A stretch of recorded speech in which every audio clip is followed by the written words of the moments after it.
지금부터 제가 하는 질문에 솔직하게 대답해 보세요. 당신이 사는 지역의 집값이 지난 1년 사이에 얼마나 올랐나요? 아니면 내려갔나요? 혹시 당신의 월세가 올라가서 한 달 월급으로 버티기 힘들어지진 않았나요? 사실 이 모든 현상의 뒤에는 정부가 몰래 진행 중인 거대한 프로젝트가 숨어 있습니다. 외국인 관광객 3천만 명 시대를 만들겠다는 것인데요.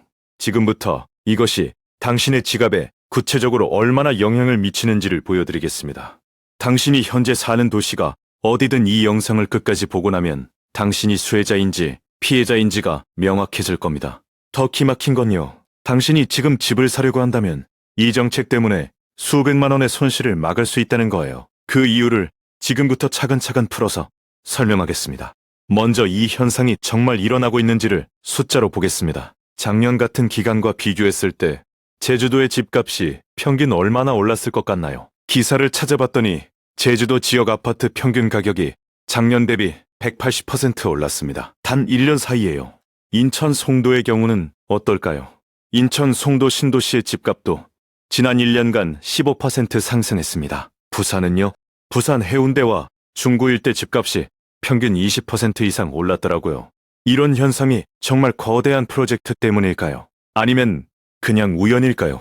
더 섬뜩한 건요. 이것은 우연이 아니라는 겁니다. 실제로 정부 관광청과 지자체들이 외국인 관광객 유치에 나서면서 공식적으로 발표한 목표가 있습니다. 올해 한국을 방문하는 외국인 관광객이 1,800만 명이 될 거라고 했고요. 내년에는 3,000만 명을 목표로 잡았습니다. 이것은 역사상 처음 있는 일입니다.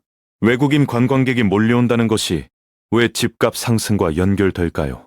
여기서 이해해야 할 경제 논리가 있습니다. 관광객이 많아진다는 것은 그 지역의 숙박시설, 음식점, 쇼핑몰, 상권이 급속도로 발전한다는 뜻입니다. 따라서 그 지역의 상업 가치가 급상승합니다. 그러면 자연스럽게 그 지역의 부동산 가격도 함께 올라갑니다. 투자자들도 이것을 감지해서 선제적으로 그 지역 부동산을 사기 시작합니다. 이것이 집값 상승을 가속화시킵니다. 더 기막힌 건요. 이 현상이 모든 지역에 동일하게 나타나는 게 아니라는 겁니다. 정부의 관광 정책이 집중되는 지역과 그렇지 않은 지역이 확연히 다릅니다. 제주도 같은 경우 정부가 국제 관광 허브로 지정했기 때문에 외국인 관광객 유입 속도가 다른 지역과는 비교가 안 됩니다. 인천 송도 같은 경우도 새로운 국제 관광 특구로 개발 중입니다. 부산은 해운대를 중심으로 국제 관광 도시로 재편되고 있습니다. 그렇다면 당신이 사는 지역은 어떨까요? 만약 당신이 서울에 산다면 어떻게 될까요? 서울, 강남, 강북 가리지 않고 주택은 고가라는 게 이미 정해져 있기 때문에 관광객 유입으로 인한 직접적 집값 상승은 제한적입니다. 하지만 임대료는 올라갑니다. 관광객이 많아지면서 상권이 활성화되기 때문입니다. 따라서 서울에 사는 월급 2천만 원대 직장인의 입장에서는 월세나 전월세가 올라가는 피해를 입을 가능성이 높습니다. 반대로 당신이 제주도나 부산에 산다면 상황이 완전히 다릅니다. 당신이 이미 부동산을 소유했다면 수혜자입니다. 집값이 올라가고 임대료도 올라가기 때문입니다. 월급 2천만 원대 직장인이라면 당신의 월세는 20만 원에서 30만 원 이상 올라갈 가능성이 높습니다. 하지만 당신이 관광 산업에 종사한다면 수입도 함께 증가할 가능성이 있습니다. 여기서 더 현실적인 이야기를 해봅시다. 당신이 현재 집을 사려고 생각 중이라면 이 정부가 돈입니다.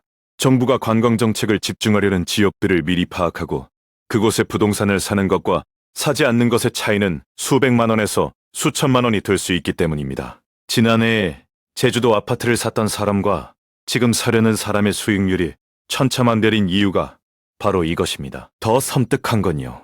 이 현상이 이제 시작이라는 겁니다. 정부는 내년 3천만 명 관광객 목표를 세웠는데 그 이후는 어떻게 될까요? 계속 늘어날 겁니다. 따라서 관광이 집중되는 지역의 집값과 임대료는 계속 상승할 것으로 예상됩니다. 반대로 관광 정책에서 소외되는 지역의 부동산 가치는 상대적으로 하락할 가능성도 있습니다. 당신의 지역은 어디인가요? 당신이 사는 곳이 정부의 관광 정책에서 수혜 지역인지 소외 지역인지 파악하는 것만으로도 향후 부동산 결정에 큰 도움이 될 것입니다. 지금부터 당신이 당장 실천할 수 있는 구체적 방법을 알려드리겠습니다. 첫 번째로 해야 할 것은 당신이 사는 지역과 관광청 공식 자료를 대조하는 겁니다. 네이버나 구글에 한국관광공사라고 검색해보세요. 공식 사이트에 들어가면 올해와 내년의 관광정책 중점 지역이 명시되어 있습니다. 제주, 인천, 부산, 대구, 광주 등 대도시뿐만 아니라 중소도시들 중에서도 선정된 지역이 있습니다. 당신이 사는 지역이 거기에 포함되어 있는지를 확인하세요. 두 번째로 해야 할 것은 당신의 지역 집값 추이를 최근 1년간 추적해보는 겁니다. 부동산 앱인 직방이나 당근에 들어가서 당신이 사는 지역의 평균 집값이 지난 1년간 얼마나 변했는지를 확인해보세요. 만약 다른 지역보다 가파르게 올라갔다면 그것은 당신의 지역이 관광정책의 수혜 지역이라는 신호입니다. 세 번째로 해야 할 것은 당신의 지역 임대료 변화를 추적하는 겁니다.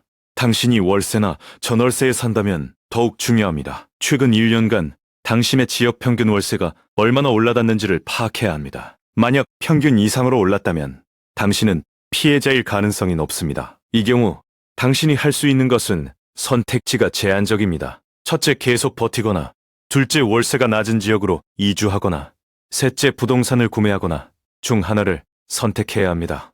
네 번째로 해야 할 것은 당신이 현재 집을 구매하려고 한다면 정부 관광정책 지역을 우선 고려하는 겁니다. 같은 예산이라면 관광정책이 집중되는 지역에 부동산을 사는 것이 향후 수익률이 높을 가능성이 있습니다. 물론 이것은 투자 조언이 아니고 경제 분석일 뿐입니다. 당신의 실제 부동산 결정은 본인의 충분한 검토 후에 해야 합니다. 마지막으로 기억해야 할 것은 이 모든 변화가 일시적이 아니라는 겁니다. 외국인 관광객 3천만 명 정책은 정부의 중장기 전략입니다. 따라서 관광이 집중되는 지역의 부동산 가치 변화도 장기간 지속될 것으로 예상됩니다. 당신이 향후 5년, 10년 후를 생각하며 부동산 결정을 한다면 이 정책의 영향을 미리 계산해 두는 것이 현명합니다. 당신이 현재 당신의 지역이 수혜 지역인지 피해 지역인지 파악했나요? 만약 피해 지역에 산다면 이 현상이 앞으로 몇 년 더 지속될 것으로 예상되니 미리 대비하세요. 만약 수혜 지역에 산다면 이것은 당신에게 주어진 경제적 기회일 수 있습니다.